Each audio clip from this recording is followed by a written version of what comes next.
제1회 화성시 미디어센터 미디어 교육 온라인 포럼 2부를 본격적으로 시작하기 앞서서 저희가 유튜브 진행상 지금 원활하지 못해 잠시 늦춰졌습니다. 3시 50분, 지금 3시 50분 지나고 있는데요. 2부 본격적으로 들어가 보도록 하겠습니다.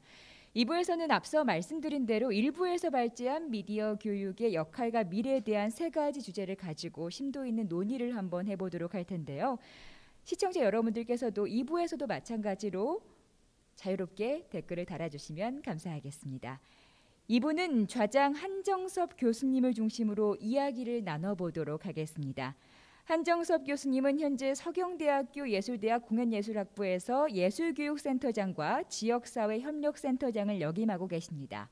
다음은 화성시 미디어센터 사진강사 이진희 강사님, 더빙 강사 양슬기 강사님, 웹툰 강사 김대영 강사님, 영어 스피치 강사 양수현 강사님, 만화 애니 강사로 활동하고 계시는 이지수 강사님입니다. 자, 그럼 좌장 한정섭 교수님께 제가 마이크를 넘기도록 하겠습니다. 네, 안녕하세요. 화성시 미디어센터에서 주최하는 제1차 온라인 포럼에서 좌장을 맡은 한정섭입니다. 반갑습니다. 기술적 결함으로 약간 늦춰지게 된 점 송구하게 생각하고요. 저희가 오늘 주제에서 발제하신 분들의 내용들을 중심으로 자유롭게 좀 토론 시간을 갖도록 하겠습니다. 오늘 발제를 지켜보신 것처럼 오늘의 대주제는 미디어 교육의 역할과 미래입니다. 미디어 교육의 역할과 미래에서 오늘 발제자분들의 내용을 들으면서 우선적으로 미디어 교육의 패러다임에 다시 한번 좀 생각해보는 계기가 좀 됐습니다. 잘 아시다시피 대중예술적 관점에서 보호주의 혹은 예방적 차원의 이런 교육 목표가 있었고 이전에는, 그리고 수동적 인간이나 이 선별적 미디어 수용 메시지를 분별하는 형식의 어떤 교육이었다면, 지금은 앞서 발제자분들이 말씀하신 것처럼 기술 도구적 관점을 넘어서 이 미디어 환경의 변화에 따른 이 환경 적응 능력, 그리고 실제로 콘텐츠를 제작하는 제작 능력까지 목표로 삼고, 이 과정에서 자연스레 창조적 인간을 양상하고자 하는 이런 일상 환경에서의 미디어 변화들을 좀 우리가 지켜볼 수 있었습니다. 그래서 굉장히 소통의 창구 혹은 메시지 혹은 이 커뮤니케이션의 수단으로서 미디어의 발전, 이런 내용들을 종합적으로 좀 들을 수 있었고요. 거기서 먼저 첫 번째 발제해 주신 이 세부 주제가 코로나 이후 변화하는 교육, 이 교육 환경에 따른 제작 중심의 교육 방향 수립에 관한 내용이었습니다. 특히 발제해 주신 이진희 강사님께서는 이 현장의 이야기, 생생한 경험담과 그리고 실천적인 범주에서 아주 다양한 피드백과 또 학습자들과의 소통하고자 하는 이런 노력들이 굉장히 인상적이었는데요. 그런 교육적인 열정들을 아주 잘 보셨으리라 생각이 됩니다. 그럼에도 불구하고 어쨌든 시각적 문제에 초점이 맞춰져 있어서 오감을 만족하거나 이런 실제 교육 환경에 대한 변화들, 그리고 실제 이런 것들이 어느 정도 효과성이 있는지 이런 거에 대한 논의나 혹은 연구는 앞으로 계속 지속돼야 될 거라고 좀 생각이 됩니다. 또 하나는 이 참여자의 몰입 환경에 대해서 말씀하셨는데, 이 결국 참여자들 각자가 지닌 이런 미디어 교육의 환경적 변화, 그리고 갖춰져 있는 환경들에 따른 이 학습 격차들이 좀 대두가 되는 것 같습니다. 올 상반기 한국교육학술정보원의 연구 결과에 따르면 실제 물리적인 학습 시간도 코로나 이전에 비해서 50% 정도 감소되는 연구 결과를 좀 볼 수 있었습니다. 그래서 이런 것까지 종합적으로 좀 본다면 아무래도 학습자의 환경, 그리고 이 강사님 교수자의 이런 역량들이 종합적으로 이야기가 다뤄진 것 같습니다. 자, 그러면 먼저 오늘 패널 분들 한 분씩 좀 발언을 좀 하실 건데요. 먼저 양슬기 강사님 발제 들으시고 혹시 하실 말씀 있으시면 말씀해 주시면 좋겠습니다. 아무래도 지금 이제 코로나 이후로 온라인과 소통하는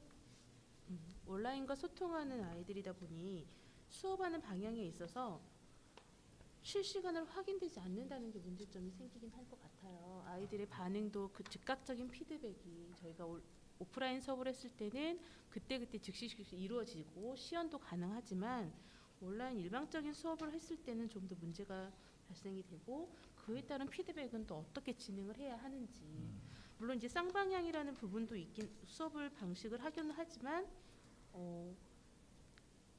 그 원초적인 문제가 있죠. 그때 개인정보 부분이라든지 또 아이들하고 하다 보면 이제 어쨌든 간에 얼굴 사생활도 다 노출이 되는 부분들도 존재를 하다 보니까 양방향보다는 아직까지는 그래도 일방향을 조금 더 선호해하는 경향은 있는데 제작하는 강사님들의 시간적인 여유도 생각을 하셔야 되는 부분이기도 하고 아이들과 어떻게 피드백을 조금 더 적극적으로 할 수 있는지 또 다른 친구들하고의 소통은 조금 더 원활하게 이루어질 수 있는 부분에 대해서는 조금 더 고민을 해봐야 될 것 같습니다. 댓글창으로 저희가 글을 확인을 하지만 그 댓글창이라는 것들도 실시간으로 너무 빠르게 올라가더라고요. 네, 저희가 미처 확인하지 못할 정도로 빠르게 올라가고 또 그거 부분들을 또 놓치는 경우들이 너무 많아서 그런 부분들에 대해서는 어떻게 방향을 제시를 해야 될까 한번 고려를 해봐야 될 것 같습니다. 이상입니다. 네, 감사합니다. 자, 그러면 말씀하신 거는 그 여러 가지 이제 피드백과 이제 소통에 관한 네. 실천적인 범주에 대한 좀 의구심 혹은 뭐 실제 실천적인 가능성들에 네. 대한 퀘스천이 계속 남아 있는 상황이네요. 네. 그다음 김대현 강사님 혹시 하실 말씀 있으시면 의견 주시면 좋겠습니다. 이제 플랫폼에 대한 건데 지금 가장 완벽한 플랫폼이 이제 없다고 하셨는데 혹시 그러면은 어떤 스탠다드는 있어야 될 것 같거든요. 그게 어떤 쪽이라고 생각을 하시는지. 네. 그러면 지금 질문 주신 거니까 질의하신 건 제가 좀 메모를 해놓을게요. 지금 안정적인 플랫폼에 대한 이제 질의를 하신 거고 스탠다드한 어떤 플랫폼을 활용하시는지 그럼 실제로 그 활용하실 때 뭐 야기다는 문제점이라든지 어떻게 해결하고 계신지 이게 좀 궁금하신 거죠. 네. 그럼 마지막에 이 의견은 이진희 강사님이 마지막에 토론하실 때 답변을 한꺼번에 좀 주시면 좋겠습니다. 더 추가적으로 하실 말씀은 혹시 없으실까요? 이제 오감 문제 같은 게 좀 많이 어려울 것 같은데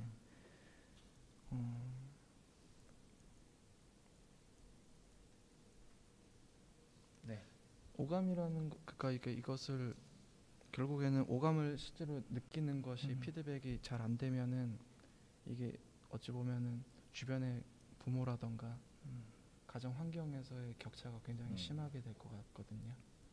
혹시 그런 거에 대해서도 그렇게 되면은 좀 알아서 잘 지원을 받고 그럴 아이들만 쭉쭉 올라오게 될 것 같고 그렇게 되면은 굉장히 지금 교육이라는 게 정보라는 것이 계속 공개가 되면 될수록 양극화 문제도 굉장히 심하거든요. 어떤 쪽은 굉장히 쓰레기 정보에 시간을 낭비하고 있고 어떤 사람은 그런 어떤 쓰레기 더미 속에서도 고급 정보들을 골라가지고 이렇게 활용을 잘 하고 있는데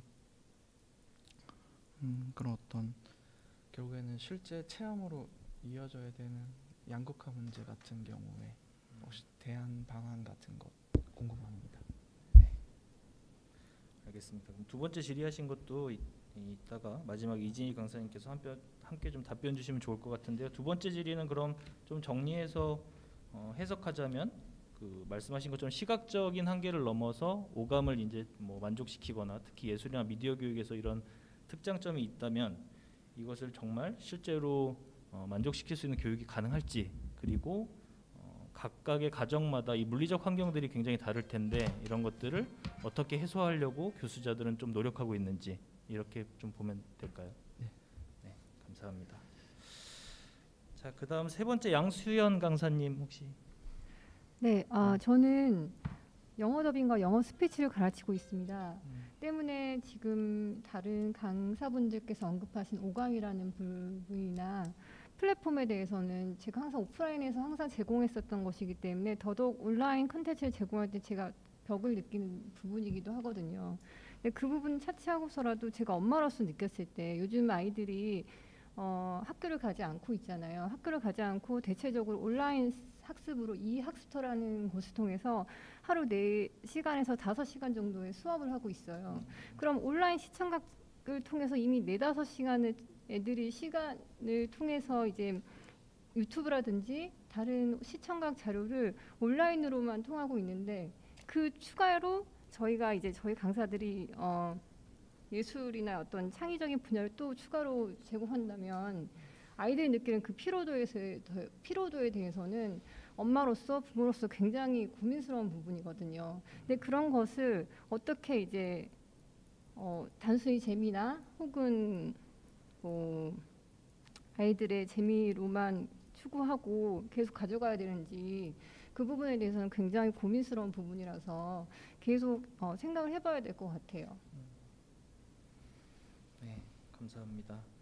그러면 우리 양수영 강사님은 전문가적 입장을 좀 넘어서 실제 부모의 관점에서 좀 뭔가 질문을 좀 주신 게 그렇죠. 굉장히 핵심적일 것 같은데, 부모로서도 어쨌든 그 가정에서의 학습 환경을 보면 온라인에 노출돼 있고 온라인으로만 학습할 때 피로감들 뭐 이런 것들을 넘어서는 미디어 교육 혹은 예술 교육들이 실천이 가능한지에 대한 좀 궁금증이 있으신 것 같습니다. 네, 그 부분에 대해서는 저희 강사들이 반드시 고민을 하고 바른 해안을 가지고 이런 플랫폼을 접수해야지 더 나은 강사, 더 성장한 강사가 될 수 있을 거라고 생각을 하고 있습니다. 네, 감사합니다.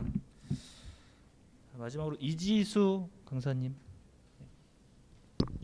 네, 제가 생각할 때는 저는 이제 미디어 교육자로서 봤을 때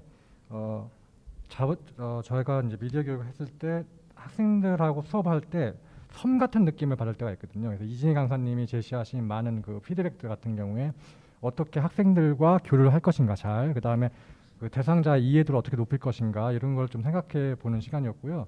그거에 대해서 좀 더 구체적으로 어떻게 뭐 학생들을 지정해서 이름을 부른다거나 그런 점이나 아니면 타 이제 뭐 카카오톡이라든지 이런 걸 어떻게 활용해서 하셨는지 좀 더 사례를 말씀해 주시면 저희 미디어 교육자들한테 도움이 될 것 같습니다.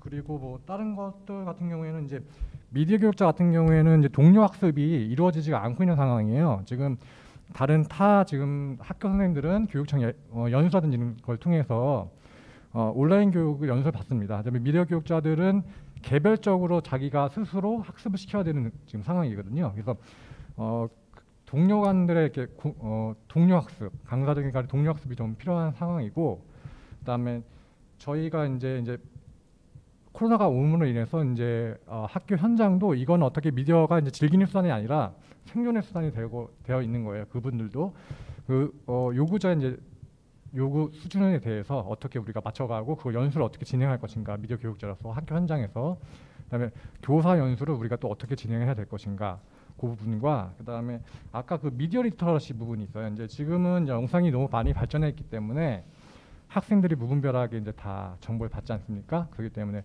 이걸 어떻게 또 미디어 리터러시 교육을 또 우리가 어떻게 진행해야 될 것인가 이런 거에 대한 고민도 좀 같이 해봤으면 좋겠습니다. 네, 감사합니다.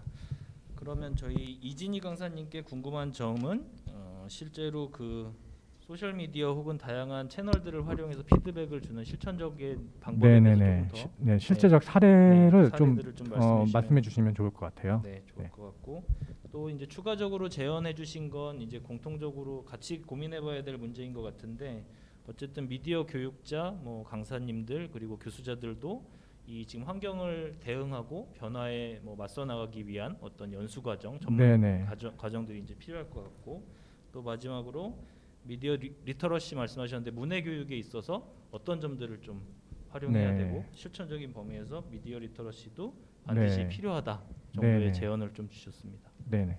거기까지입니다. 감사합니다. 이제 그 오늘 제작 중심의 교육 방향 수립에 대해서 발제를 해주신 이진희 강사님께서 지금 말씀하신 내용을 토대로 또 질의도 좀 답변해 주시고 이야기해 주시겠습니다. 일단 제일 처음으로 양슬기 강사님이 이야기해 주셨던 어떤 실질건으로 뭔가 피드백이 확인되지 않는다는 점에 대해서 사실 시청적 범주가 아직은 저희가 온라인 교육을 한 지 반학기밖에 안 됐기 때문에 아직 굉장히 뭔가 딱 이게 해결이다라고 되는 건 아닌 것 같고 여러 가지 방법들이 나오고 있는데 그래서 저도 이제 앞서서 그 이제 발표할 때 설명드렸던 게 댓글이라든지 아니면은 각자 1대1 피드백이라든지 아니면 소규모의 토론이라든지 이제 이런 방식으로 좀 생각을 해서 실천을 했다라는 건데 사실 이거는 선생님들의 특성과 그리고 이 이제 맡게 된 수업에 클래스의 아이들이 어떤 아이들이 모였는지에 대해서 어떤 목적으로 모였는지에 대해서 좀 많이 변화가 있을 것 같아요. 그래서 저도 이제 제가 말씀드릴 수 있는 부분은 아까 말씀드렸던 PPT 발표했던 이제 이런 부분 정도로 생각을 해보고 연구를 했고 해봤다라는 정도인데 그래서 사실 이제 양슬기 강사님이 얘기해주셨던 부분에 대해서 너무나 많이 공감이 되고 그리고 그 부분에 대해서 저도 진짜 명쾌하게 뭔가 대답을 못 드려서 너무 그 부분은 좀 답답하긴 합니다.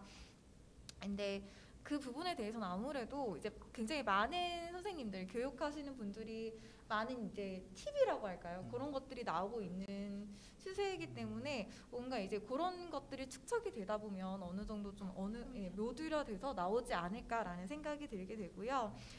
그거에 이제 그거 연결돼서 이제 그 저희 지금 영어 스피치 해주셨던 강사님, 양세형 강사님께서 얘기해 주셨던 게 이제 어머니 입장에서 학부모 입장에서 그 아이들의 피로도와 그리고 아이들이 이제 아무래도 좀 제가 발표 때 말했던 그런 이제 피로도에 의한 불루, 우울감, 무기력감 이런 것들이 나오고 그럼 도대체 그걸 넘어서는 것들도 어떻게 해야 될지 모르겠다. 그리고 아이들이 좀 피로도를 느낄 수밖에 없는 것도 이제 과제들이 굉장히 많잖아요. 사실은 지금 굉장히 도식화가 되어 있는데 이게 어떻게 보면 방금 제가 양슬기 강사님한테 말씀드렸던 거랑 좀 약간 맥이 통하는 부분이 있어요. 왜냐하면 처음에 교육청에서 얘기를 내린 게 꼭 이런 식으로 해라라고 내렸거든요. 그래서 사실 자유도가 되게 없었습니다. 이게 어쩔 수 없지만 아직까지는 우리가 일하는 게 탑다운 방식이잖아요. 그래서 위에서 그렇게 내리게 됐으니 선생님들도 굉장히 많은 방법을 하고 싶지만 이제 교육청 안에서 그 지침 안에서 이제 해야 됐기 때문에 그래서 이런 피로도들이 굉장히 많이 생긴 것 같아요. 그러니까 교육청에서 얘기한 거는 그냥 내가 10분짜리 축약된 동영상만 띡 주면 되는 게 아니라 꼭 이 아이들이 그 수업 분량 40분, 45분, 50분을 채울 수 있는 무언가를 썸띵을 넣어야 된다는데 그게 과제 중심으로 가야 된다. 왜냐면 애들이 자기주도적으로 또 해야 되니까. 그러면서 이런 피로도가 나타났거든요. 그래서 이런 것들도 사실 조금 더 제가 생각했을 때는 이제 여러분의 지식들이 공유가 되고 합쳐지면서 이런 포럼들이 이제 계속적으로 이뤄지면서 어느 정도 합의점을 도출해내고 또 이제 이런 식으로 이제 그 기관들도 서로 이제 조율이 되고 의사소통이 되면 더 좋은 방향으로 모듈이 좀 더 좋게 해서 나오지 않을까라는 생각이 들었습니다. 네. 그리고 이제 김대현 강사님이 주셨던 플랫폼에 대한 이야기를 주셨는데 제가 이제 플랫폼은 어떤 것이든 완벽할 수 없기 때문에 보완책이 필요하다라고 말씀을 드렸어요. 그래서 그러면 스탠다드한 플랫폼은 뭐가 어떻게 생각하시냐라고 이야기를 했는데 물론 주된 플랫폼이 있을 수밖에 없습니다. 일단 아이들이 와서 출석은 해야 되거든요. 와서 도장을 찍어야 되거든요. 근데 그게 지금 학교마다 굉장히 달라요. 그래서 이학습터, EBS 온라인, 구글 클래스룸, 그 다음에 클래스팅도 있고요. 그리고 또 제가 지금 또 생각하고 있는 건 네이버 밴드. 전 5가지를 다 하고 있는데 이 모든 걸 다 겪어본 바로는 정말 완벽한 게 없어요. 그러니까 그나마 구글 클래스룸이 그나마 고등학교 애들은 잘 할 수 있는데 고등학교 미만의 이제 뭐 초등학교, 중학교에서는 굉장히 훌륭하지 못합니다. 왜냐하면 굉장히 좀 어렵거든요. 아이들이 쓰기에는. 그렇다고 해서 이학습터나 EBS 온라인은 굉장히 중학교, 초등학교 아이들이 쓰기 좋게 간단하게 되어 있는데 문제는 확인할 길이 없어요. 그리고 피드백을 할 수 있는 게 굉장히 한정적이에요.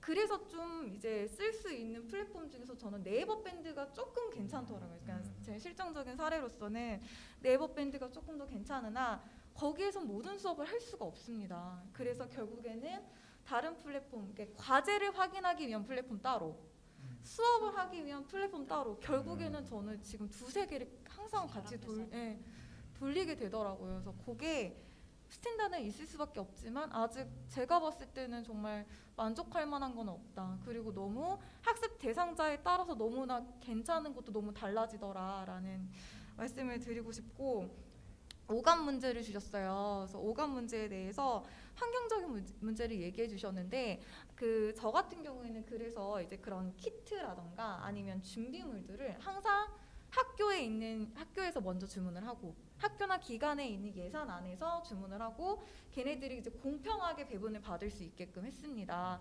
그리고 이제 학교 같은 경우에는 그렇게 할 수 있는데 제가 지금 하고 있는 거는 이제 지역은 얘기할 수 없지만 네네. 지역 어떤 문화재단에서 이제 이제 토요 꿈다락을 하고 있는데 토요 꿈다락 사업 같은 경우에는 그렇게 어떤 뭐 학교라든가 뭐 담임 선생님과가 없기 때문에 저희가 그 예산에서 배송비를 조금 더 써서 고루 키트를 나눠줄 수 있게 그런 식으로 진행을 했거든요.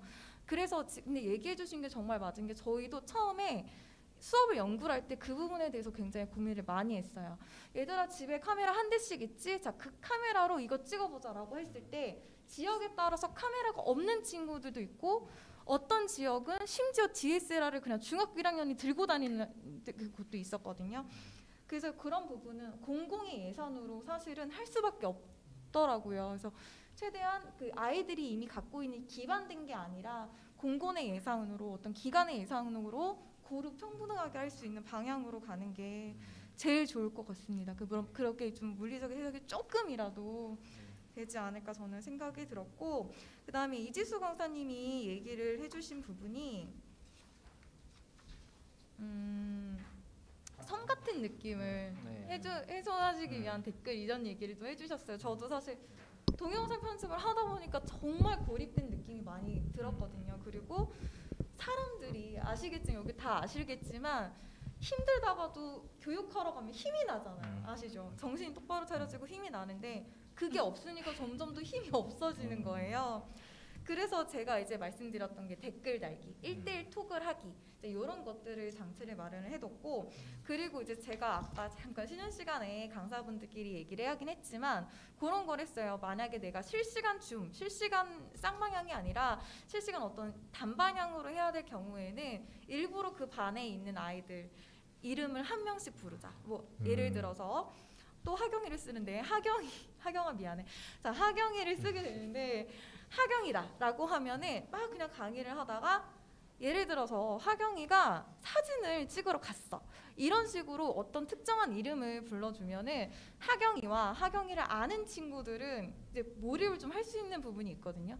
그런 식으로 이제 어떤 내가 듣고 있는 대상에 맞춘 실제적인 케이스를 아주 구체적인 사례를 예를 들거나 아니면 피드백을 주더라도 정말 구체적으로 단방향이 아니라 저번에 지윤이가 이런 사진 찍었는데 얘들아 이거 어떤 거 같니? 이런 식으로 비록 단방향이지만 그런 식으로 좀 순간순간에 몰입을 줄 수 있는 장치는 좀 필요하지 않을까요? 실제로 그런 부분 좀 효과를 봤고요. 네, 그런 것도 있을 것 같아요. 네.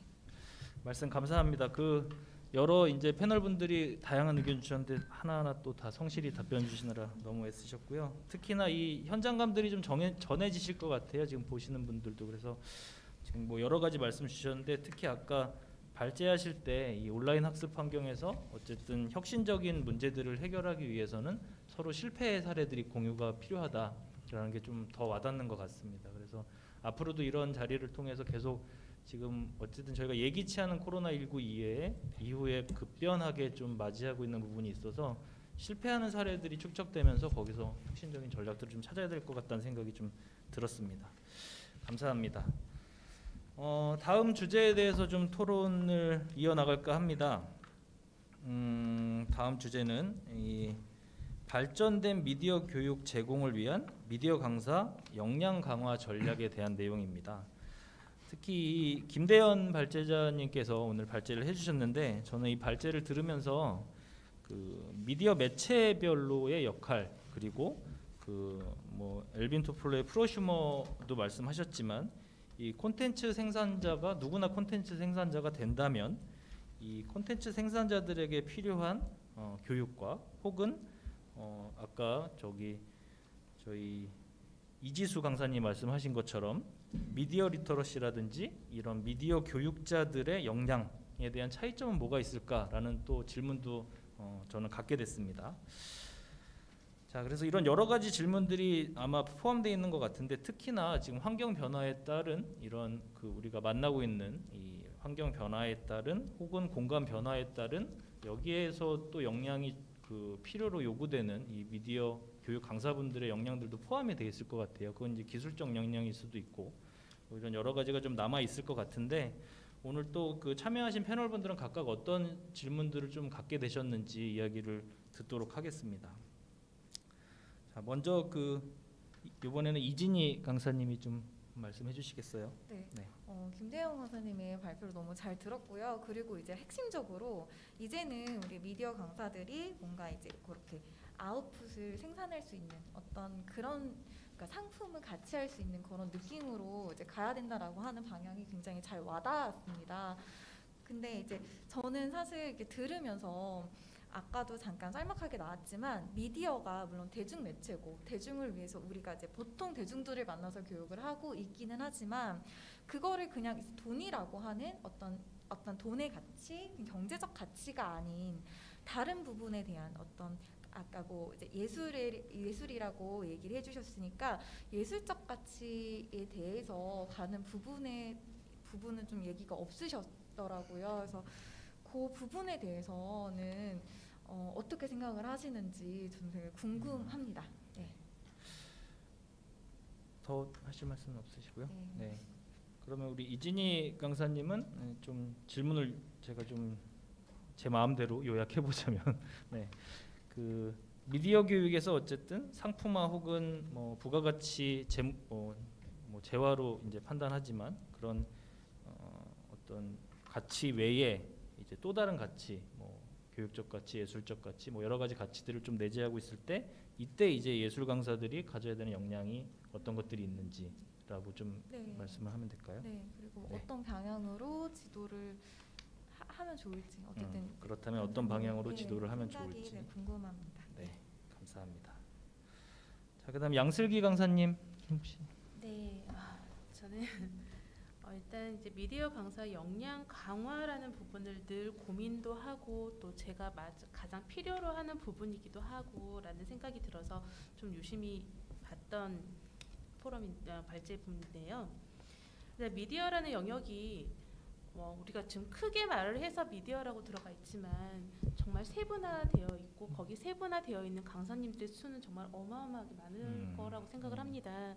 그런데 그분들조차도 처음 우리가 지금 가장 대두되고 있는 리터러시에 대한 교육이 정말로 다 이루어져 있는 강사들인 건가라는 생각도 저희가 기초부터 또 들어가야 되지 않을까라는 생각을 해요. 왜냐하면 각자의 전문가들이라고는 하지만 통칭적인 거에 대한 한 번도 교육을 제대로 받은 적이 없기 때문에 강사들도 수업을 하면서 필요에 의해서 하나하나 찾아가는 과정을 하고 있잖아요.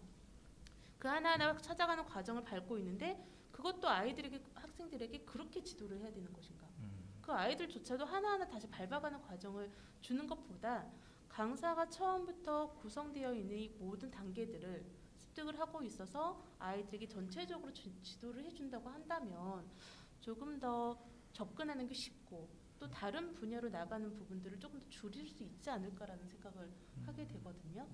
근데 저 또한 스피치적인 부분, 더빙을 하는 부분이다 보니까 영상 편집이라든지 네, 이런 전반적인 교육이 너무 어려운 사람이어서 정말 하나의 작품, 하나의 영상을 만들고자 하는데 소요되는 시간이 너무나 많이 소요가 되더라고요. 그런데 하다못해 이렇게 영상 편집 교육을 좀 더 세분하게 제가 먼저 받았다라면 그런 부분을 제가 받았더라면 그런 부분에 대해서 조금 더 수월하게 가지 않았을까. 그리고 아이들에게도 조금 더 좋은 퀄리티의 영상들을 같이 소통할 수 있지 않았을까라는 생각을 항상 하거든요. 지금도 하고 있고. 그래서 이 미디어 강사들이 미디어 강사라는 이름을 하기 전에 꼭 반드시 받아야 할 교육들을 강사들이 다 같이 받을 수 있는 기회가 있었을까라는 생각을 한번 해봐야 되지 않을까 생각합니다. 네. 이상입니다. 네, 감사합니다. 자, 그 첫 번째 주제에서 나왔던 얘기랑 좀 중복되는 것도 있는 것 같아요. 그래서 강사분들의 어쨌든 그 역량이 있을 텐데 그 기술적인 역량이나 혹은 어떤 그 도덕적인 역량이나 실제 미디어 리터러시가 자꾸 이제 화제되지만 이 문해력 교육에 있어서 어쨌든 그 기술적인 범주를 넘어서 또 다른 차원의 강사들이 갖춰야 될 역량들도 더 필요성이 주장되는 그런 시기인 것 같습니다. 그래서 그 두 가지 질문으로 좀 주신 것 같습니다. 네. 다음은 저희 양수연 강사님. 네. 저는 제가 또 다시 아이 얘기를 하게 되는데 어제 아이가 하는 이 온라인 수업 중에 하나가 생존 수영이었어요. 수영장에 못 가게 되는 이 시대에 수영장을 동영상으로 보더라고요. 수영장이 어떻게 생겼는지, 생존 수영은 어떻게 해야 되는지, 수경은 어떻게 생겼으며 이제 구명조끼는 어떻게 생겼는지 그걸 보면서 제가 너무 이제 이 코로나를 너무 많이 느꼈던 게 과연 나도 강사이고 아이를 두고 있지만 그리고 지금 여기서도 이제 강사에 대한 역량에 대해서 얘기하고 있지만 강사가 기본적으로 가져야 될 소양은 내가 가르치는 아이들과 함께 뭐라고 할까 공감대를 형성하는 것 아이가 못하는 것을 내가 알고 아이가 잘한 것에 대해서 칭찬을 해주고 못하는 것에 대해서는 적절한 피드백을 통해서 아이가 성장하는 것을 보는 게 강사로서의 기쁨 아닙니까? 근데 그런 기본적인 것을 느끼지 못하는 이 시대에 어떤 역량을 이러한 역량으로서 이제 수업을 제대로 할 수 있을지 여기 우리 김대현 강사님께서는 그렇게 하려면 어떤 역량을 또 우리가 보아야 될지 한번 말씀해 주시면 어떨까 한번 고민해봤습니다. 네, 감사합니다. 오히려 더 의견 주시는 게 좀 더 피부로 와닿는 게 전문가적 입장과 어쨌든 부모님으로서의 입장이 되게 좀 와닿는 것 같아요. 근데 기본적으로 그 온라인 학습 환경에 대한 어떤 공감 능력, 강사와 학습자 간의 공감 능력에 대한 의구심, 그리고 실제 그 공감 능력에서 오는 교육 효과들이 실현이 가능한지 이런 이야기들을 좀 주신 것 같습니다. 네. 그러면 이지수 강사님 혹시? 네, 저는 이제 그 미디어 교육자 강사들 간의 동료 학습에 관해서 좀 그런 게 좀 궁금하긴 했어요. 왜냐하면 저희가 이제 실패 경험단도 이제 뭔가 얘기가 있어야 실패 경험단의 교류가 있지 않겠습니까? 근데 강사들끼리 꾸린다고 해도 이제 친분이 없기 때문에 어떤 교류가 일어날 수가 없어서 어떤 그 기회를 통해서 뭐 지원이 된다 해서 강사 모임 같은 게 있기도 하고 했으면 좋겠고, 그 다음에 이제 미디어 같은 경우에는 장비가 계속 바뀌고 기술이 발전함에 따라서 이제 장비들이 계속 나오고 있거든요. 그 장비들을 개인 강사 구매해서 그걸 또 다 써보고 하게 됩니다. 근데 미디어 센터나 이런 같은 경우에는 장비가 이제 예산이 좀 있기 때문에 그런 걸 좀 교육을 좀 시켜주면서 좀 능숙하게 잘 수 있는 능숙도가 좀 강사로서의 능숙도가 좀 올라가야 되기 때문에 교류가 좀 필요하다고 보거든요. 그걸 어떻게 했으면 좋겠는지가 좀 많은 궁금증이 좀 있었어요. 보통 강사들이 이제 다 대부분 개인적인 친분을 이용해서 이제 강사들끼리 교류가 있다거나 그렇게 되어 있기 때문에 그런 부분이 어떻게 발전이 됐으면 좋겠다는 생각이 좀 있습니다. 감사합니다. 그러면 그 첫 번째로 말씀해주신 건 이제 하나의 제언인데 결국 미디어 강사님들끼리의 서로 상호 학습을 통해서 이런 역량 강화를 할 수 있는 지점들이 좀 있을 것 같다. 좀 생각하시는 거죠. 네, 그렇습니다. 그리고 두 번째는 그 질문이시기도 하고 또 하나의 우리 같이 고민해봐야 될 이제 논의기도 한데 이런 공공기관 산하의 어떤 미디어 센터라든지 미디어 관련 기관들이 가지고 있는 기술적 환경을 최대한 활용해서 미디어 강사분들이 실제 이 교구제 혹은 기술력들 아니면 이런 장비들을 활용한 그 실제 이제 기술력들 역량 강화에 좀 도움이 되지 않을까. 그럼 교류할 수 있으면 어쩔까. 연구 모임 같은 것도 괜찮을 것 같고요. 네, 그런 게 좀 있었으면 좋을 것 같다는 생각이 들었습니다. 알겠습니다. 그렇게 두 가지 정도로 말씀해 주셨습니다. 감사합니다. 그럼 마지막으로 오늘 이 발제해 주셨던 그 김대현 강사님 좀 얘기를 들어보도록 하겠습니다.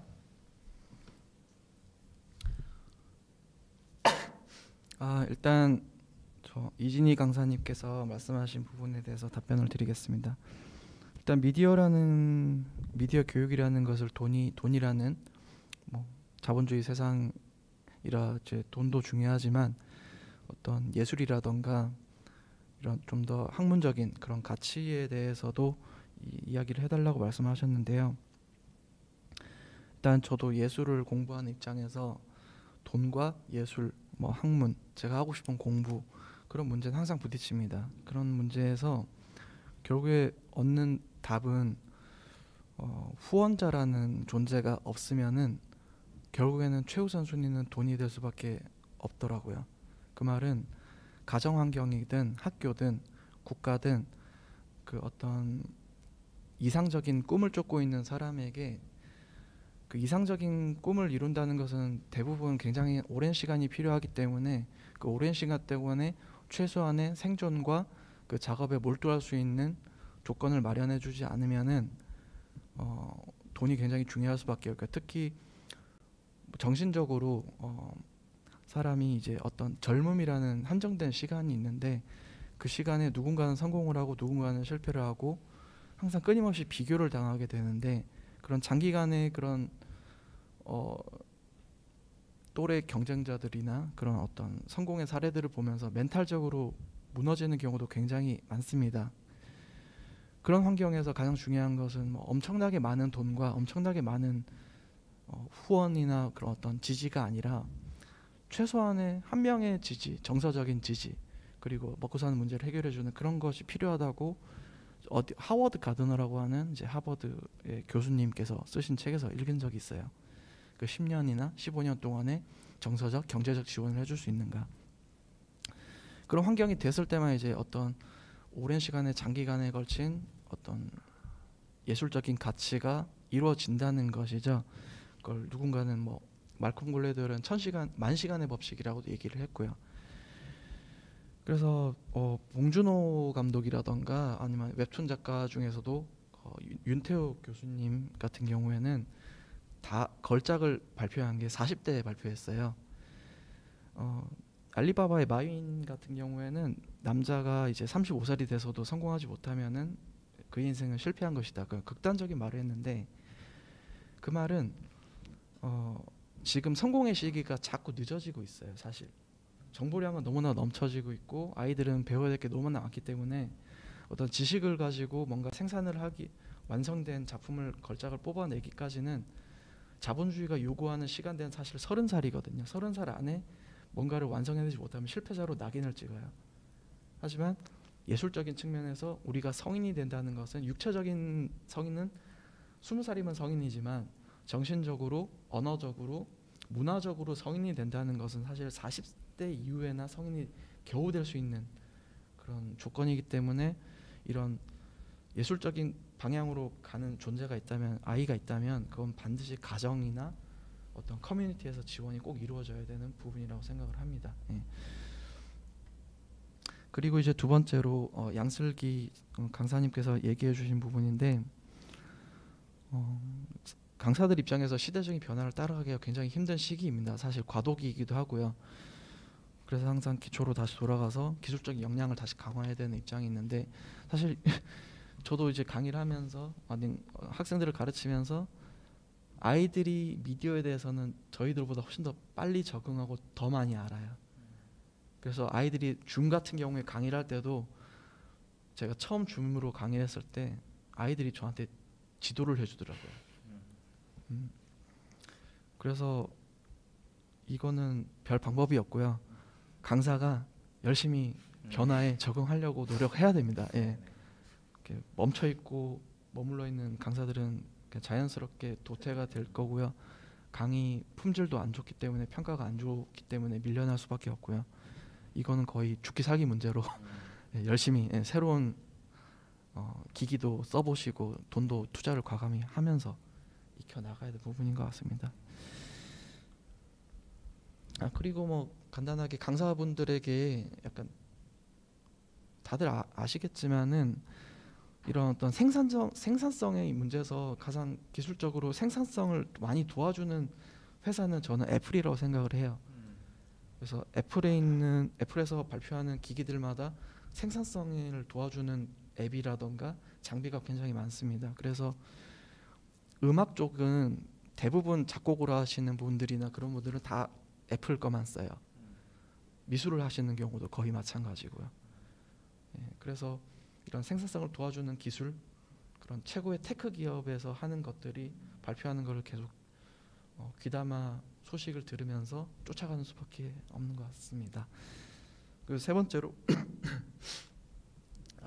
양수연 그 강사님께서 말씀해주신 아이와의 공감대 문제, 그리고 이제 아이와 항상 피드백을 하면서 아이가 성장하게 그런 것을 지켜보는 어떤 강사의 기쁨 같은 게 굉장히 중요한데, 저도 이걸 되게 중요하다고 여기는 게, 제가 지금 미디어 교육에 있어서 현실적인 문제, 자본주의 사회를 살아가는 문제에 있어서 우리가 얼마나 좀 이성적으로 이렇게 성장해 나갈 것인가, 어떻게 성공을 빨리 할 것인가, 큰 성공을 할 것인가, 이런 문제를 말씀을 드렸는데, 사실 이런 미디어 강의를 하고 그리고 많은 유튜버들이 성공을 하고 성공하는 유튜버들의 특성은 어떤가, 그리고 이제 몰락하는 유튜버들의 특성들은 어떤가, 그런 걸 지켜보다 보면은 강사라는 존재는 지식을 전해주는 존재가 아니더라고요. 본질은 뭐냐면 비어있는 이제 부모의 자리, 비어있는 형제의 자리, 비어있는 학교 친구들의 자리를 대신해주는 그런 강사들, 그런 지식인들, 그런 교육자들이 굉장히 빨리 성공을 하더라고요. 그 말은 지금 가족이 계속 해체가 되어가고 있습니다. 친구도 마찬가지고요. 연애도 마찬가지고 맺고 끊어짐이 굉장히 빨라지고 있어요. 그리고 이제 지금 경제라는 것도 굉장히 양극화가 심해지기 때문에 집안에서의 부모가 아닌 경우도 많고요. 부모의 역할을 할 수 있어야 되는데 부모가 시대적인 흐름에 못 따라가다 보면은 옛날식의 사고방식을 요구하다가 이제 아이와의 갈등을 겪는 경우도 많고요. 그래서 어찌 보면은 이제 강의를 듣는 사람들은 선생님을 만나려는 게 아니라 사실은 어떤 아버지, 아니면 나를 이끌어주는, 나를 케어를 해줄 수 있는 어머니, 그런 존재를 찾는 거라고 생각을 해요. 본질적으로는. 그래서 그런 식의 케어가 가능하려고 하면은 일단은 교육이라는 것이 굉장히 장기간으로 서로 공감과 정서적인 연결이 굉장히 강하게 이어지는 게 굉장히 필요한데, 강사 입장에서는 장기적인 교육을 하고 싶어요. 하고 싶은데 또 이제 어떤 생존의 문제가 연결이 되면은 그렇게 하고 싶어도 못하는 경우가 많아요. 특히 공교육 같은 경우에는 굉장히 그런 여건이 떨어집니다. 사실 아이들에게 장기간의 교육을 해줘야 되는데 불구하고 교육에서는 예산 문제라던가 그런 문제가 좀 심하기 때문에 결국에는 어떤 교육이라는 것은 껍데기에 불과하고 본질적으로는 또 새로운 가족이 되어주는 것, 그래서 그런 애정을 가질 수밖에 없고 성장하는 걸 도와줄 수밖에 없는 입장이 되려면 그런 문제는 여러 가지가 복합적이기 때문에 나라에서 그리고 기관에서 그런 것을 좀 많이 그런 환경이 될 수 있게 도와주는 게 많이 중요하다고 생각을 합니다. 강사 개인의 문제로 맡기기엔 너무나 큰 문제가 많기 때문에. 마지막으로 이재수 강사님께서 말씀해 주신 게 강사들의 어떤 실패 경험담, 어떤 지식을 계속 좀 쌓아 나가면서 공유할 수 있는 그런 걸 좀 필요하다고 하셨는데, 사실 실패라는 것에 대해서는 지금도 역사적으로 계속 밝혀지는 것 같아요. 지금 최근에 유튜버들이 가장 핫하다고 그러는데, 유튜버들이 지금 최근에 몇 년 동안에 쌓아온 성과가 게시물 하나로 모든 게 다 사라지는 사례가 너무나 많죠. 미디어를 다루는 데 있어서 강사가 이제 가장 두려워해야 될 실수는 선을 넘어가지고 어느 순간에 이 사회에서 자신의 이름이, 자신의 채널이 퇴출이 돼서 제명이 되는 그 사건이 아마 제일 두려운 사건이라 생각을 해요. 짜잘하게 그 팬들이 팬들하고 싸워가지고 팬들 몇 명이 떨어져 나간다, 구독자가 한 몇백 명 빠진다, 그런 실패는 사실 시행착오 수준에서 본인이 다 케어를 하면서 가져갈 수 있는 부분이라 생각을 하는데, 이제 중대한 실수 같은 경우에는 아무래도 굳이 정보 공유를 하지 않아도 이미 많은 몰락을 하신 분들께서 우리에게 던져주는 그런 것 같습니다. 그리고 그 마지막으로 질문해 주셨던 게 스튜디오 같은 문제인데 화성시 같은 경우에는 거의 최고 수준의 미디어 이런 지원을 해준다고 생각을 해요. 화성시를 벗어나면은 이런 정도의 지원을 아직 안 해주는 상시적인 스튜디오도 운영 안 해주시는 분들이 굉장히 많은데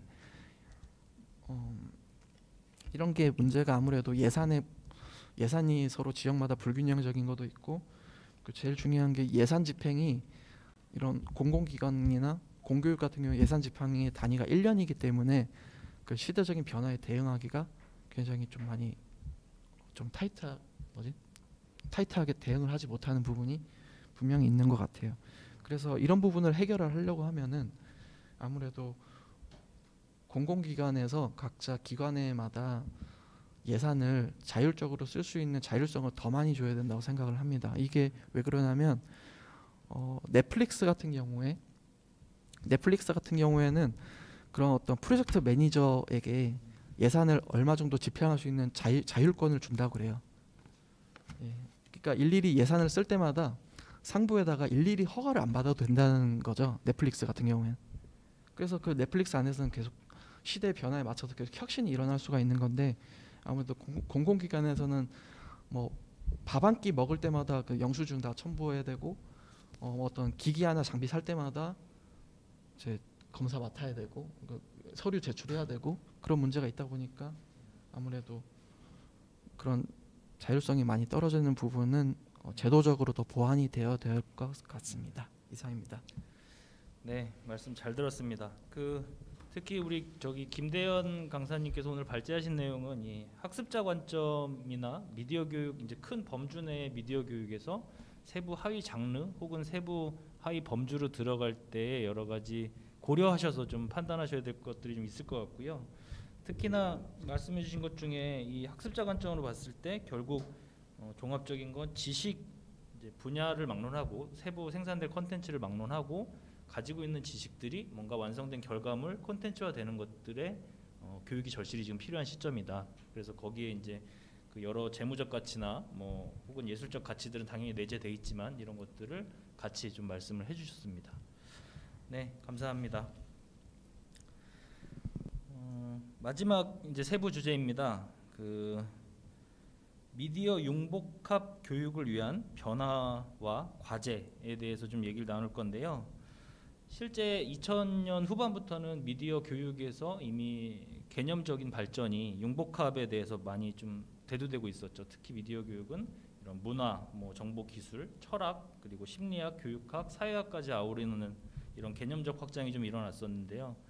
특히나 이런 부분에서 오늘 발제해 주신 내용은 이 코로나19 이후에 이 융복합 필요성, 그리고 그렇다면 융복합이 된다면 이 융복합 될 소재들은 어떤 것으로 좀 융복합이 일어나야 될까에 대해서 좀 다뤄주셨어요. 그래서 좀 인상 깊게 들었고요. 특히나 거기서 미디어가 이 커뮤니케이션이 코로나19 이후에 커뮤니케이션이 다양하게 변화하면서 어떻게 좀 변화될 예정이고 그렇기 때문에 더더욱이 이 미디어의 필요성 혹은 갈증을 좀 느끼고 있다는 것들, 그래서 그것들을 융복합으로 좀 실천적으로 해결해 보자라는 좀 제언을 해주셨습니다. 그래서 오늘 발제해주신 그 양슬기 강사님 이야기를 제일 마지막에 듣고요. 먼저 이번에도 이진희 강사님께서 의견을 좀 주시면 이어서 듣도록 하겠습니다. 네, 양승기 강사님이 발표해주신 어떤 이제 미디어 융복합 교육에 대해서 굉장히 잘 들었고요. 그리고 어떤 부캐의 발견에 대한 거를 특징적으로 말씀 주시면서 그렇게 이제 같이 교류하는 거에 대해서 포인트로 되게 잘 짚어내주셔서 굉장히 이해가 잘 갔던 발표였습니다. 그래서 저는 개인적으로 전체적인 융복합 교육에 대한 발표를 들었을 때 약간 예시로 드셨던 부분도 약간 그렇고 미디어가 그러니까 융복합 교육이라고 하셨는데 사실 좀 약간 수단화가 되었음에도 불구하고 이걸 융복합 교육으로 볼 수 있는가에 대한 문제가 좀 있는 것 같아요. 예를 들어 옛날 같은 경우에는 정말 교과서에 관찰 이런 이제 그런 자연 관찰 같은 교과서가 있다면 교과서에 내가 관찰한 걸 그려라라고 했다면 요즘에는 그걸 이제 사진으로 찍어서 붙여라라고 이야기를 하잖아요. 근데 그것도 그거를 미디어 진정한 미디어 융복합 교육으로 볼 수 있을지. 저는 사실 이런 거는 좀 수단화가 됐다고 생각을 하거든요. 그래서 이런 부분에 있어서 해결 방안이나 생각에 대해서 한번 들어보고 싶습니다. 네. 감사합니다. 그럼 어쨌든 그 교육 안에서 이루어지는 기술적인 세세한 부분들이 더해질 때 이것도 융복합의 개념으로 봐야 되는지 이걸 좀 말씀해 주신 것 같습니다. 네, 다음은 그 양수현 강사님. 저는 소위 요즘에 많이 이제 트렌드로 말하고 있는 언택트와 컨택트 수업을 동시에 하고 있었던 강사입니다. 초등학교에선 영어를 방과후로 가르치고 있었고 여기 이제 미디어 센터에서는 영어 더빙과 영어 스피치를 가르치고 있었습니다. 아시다시피 초등학교 영어 방과후는 철저히 교재를 중심으로 한 컨택트 중심의 영어였었고 제가 여기 미디어 센터에서 수업을 할 때는 여러 이제 강사님들도 마찬가지겠지만 여러 연령층 성인도 많고 성인도 가르쳤었고 아이들도 가르쳤었고 가족들도 가르쳤었는데 이런 성인들을 대상으로 그냥 지긋지긋한 영어 학원은 싫어요 그런 아이들이 아니라 영어를 더빙이라는 미디어를 통해서 녹음도 해보고 직접 이제 자기가 더빙하고 있는 거를 촬영도 해보고 그리고 여러 가지 이제 뭐 애니메이션이나 아니면 유명한 그 스피치를 통해서 자기가 직접 영어로 스피치도 해봤었던 그런 다양한 미디어란 소재를 정확하게 영어로 옮겨놓을 수 있는 정말 융복합적인 수업이라고 저도 생각하고 있었고 나름대로 자부심을 가지고 수업을 하고 있었거든요. 그런데 초등학교 방과후 영어는 지금으로선 모든 방과후 선생님들의 수업은 다 초토화된 상태예요. 그거를 지금 이렇게 미디어 센터처럼 빨리 이제 이 시대에 부응을 하고 빨리 이제 뭔가 변화에 편승하려는 움직임이 아시다시피 이제 공교육에서는 많이 느리기 때문이죠. 그래서 저는 양승희 선생님의 어떤 오늘 발제가 굉장히 제가 뭐라고 할까 그러니까 질문을 하기보다는 융복합에 빨리 편승하지 않으면 저희 직업, 그러니까 강사로서의 직업이 도태되거나 없어질 수 있다는 생각을 늘 가지고 있었고 이번을 기회로 도약을 할 수 있는 새로운 기회라고도 생각하고 있습니다. 네, 감사합니다. 그러면 그 실천적인 경험에 의해서 어쨌든 이런 융복합에 대한 필요성을 정말 절실히 느끼고 계신 거네요. 네네. 네. 그 제가 또 첨언을 하자면 미디어 센터에서 저한테 기회를 주셔서 성인들한테도 이런 영어 더빙을 가르친 적도 있었었고 유명한 애니메이션도 같이 더빙한 적이 있었었는데 성인들조차도 이러한 미디어를 이용한 영어 수업을 굉장히 즐거워했었고 새로운 경험으로 받아들이고 있었거든요. 그러니까 이러한 수업이 미디어 센터에서만 이루어질 수 있고 이런 장비나 아니면 저희가 이제 수업할 수 있는 이런 좋은 장소를 제공받을 수 있는 것도 강사로서는 좀 매우 행복한 시간이었던 것 같아요. 네. 그럼 어쨌든 경험하신 이 교육은 미디어 더빙의 기술적인 역량과 그리고 실제 이제 영어와 관련된 교육 내용들로 융복합이 돼서 이미 진행을 해보셨고 이제 분명히 필요한 부분이다라고 이제 동감하고 계신 거네요. 알겠습니다. 이지수 강사님. 네, 제가 봤을 때는 이미 뭐 미디어라는 것 자체가 융복합을 요소를 가지고 있기 때문에 뭐 영상 제작을 한다고 했을 때 근데 저희가 이제 코로나 상황에서 융복합을 하자면은 뭐 다양한 장르의 혼합이라든지 뭐 이런 걸 줄 수가 있겠지만은 지금 양승희 강사님이 말씀한 VR이라든지 이런 것들은 아직 저희 강사들이 접하기는 좀 어려워요. 그러니까 VR 같은 경우에 특수 이제 강사분들이 공부를 하셔가지고 이제 그걸 제공하고 있긴 있지만 그걸 보편적으로 저희 미디어 강사 전체가 다 하긴 좀 힘든 것 같아서 그런 거를 또 저희가 또 VR 장비를 또 궁금해해서 또 시연을 해봐야 되고 이런 것들이 좀 문제가 될 것도 같고요. 그다음에 뭐 아까도 말씀드렸지만 융복합이 꼭 기술적 융복합이 아니라 뭐 주제를 다양하게 가져간다든지 뭐 인문학적 소양을 뭐 거기다 끼워 넣는다든지 아니면 뭐 가짜 뉴스라든지 이런 걸 판별하는 능력 같은 거를 길러주는 뭐 미디어 리터러시 교육도 거기다 뭐 껴서 같이 한 테마로 하나를 구성한다든지 이런 것도 아마 가능하지 않을까 해서 한번 말씀을 드려보고요. 뭐 질문이랄 건 별로 없는 것 같고 그냥 저도 공감하는 내용이라서 이 정도로 마무리하겠습니다. 네, 감사합니다. 특히나 이 VR, AR 같이 실감 콘텐츠들의 활용을 위한 뭐 장비나 이런 기술적인 것들, 환경에 대한 지원들은 그 네. 강사분들이 개개인적으로 환경이 구축돼 있지 않으니까 뭔가 네, 네, 공공이나 그렇죠. 혹은 뭐 관련 기관들과의 아까 전에 말씀하신 거랑 연관지어서 네. 반드시 좀 필요한 부분이 있겠네요. 네, 워낙에 뭐 신기술이 빨리 나오기 때문에 음. 그걸 저희가 다 접하기는 아무래도 한계가 있습니다. 왜냐하면 음. 다 전문 분야가 다 따로 정해져 계시고요. 그렇기 때문에 공통적으로 어느 정도의 기술적인 뭐 새로운 기술이 나왔다 싶으면 그걸 저희 강사들한테 일부 제공을 해주면 강사들이 거기서 자기가 좀 더 깊이 들어가겠다 싶으면 더 공부할 수 있는 거고요. 그래서 그렇게 해서 방향을 좀 제시해 주는 게 어떨까 하는 네. 생각을 좀 해봤습니다.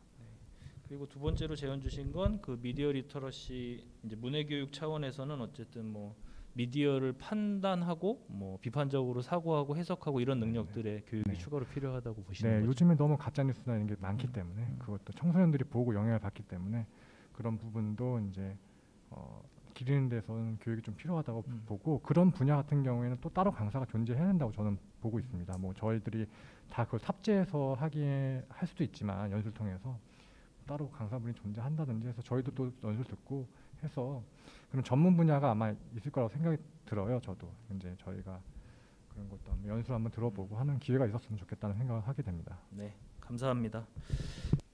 마지막으로 발제하셨던 우리 그 양슬기 강사님 말씀 네. 듣겠습니다. 네, 일단 뭐 전반적인 이제 질문을 주신 게 아니라서 처음에 이제 이진희 강사님께서 주셨던 질문화에 대한 영상을 하는 거에 있어서 이게 수단화냐 아니면 미디어 융복합이냐라는 그 기준이 약간 모호하다라는 말씀을 하셨는데요.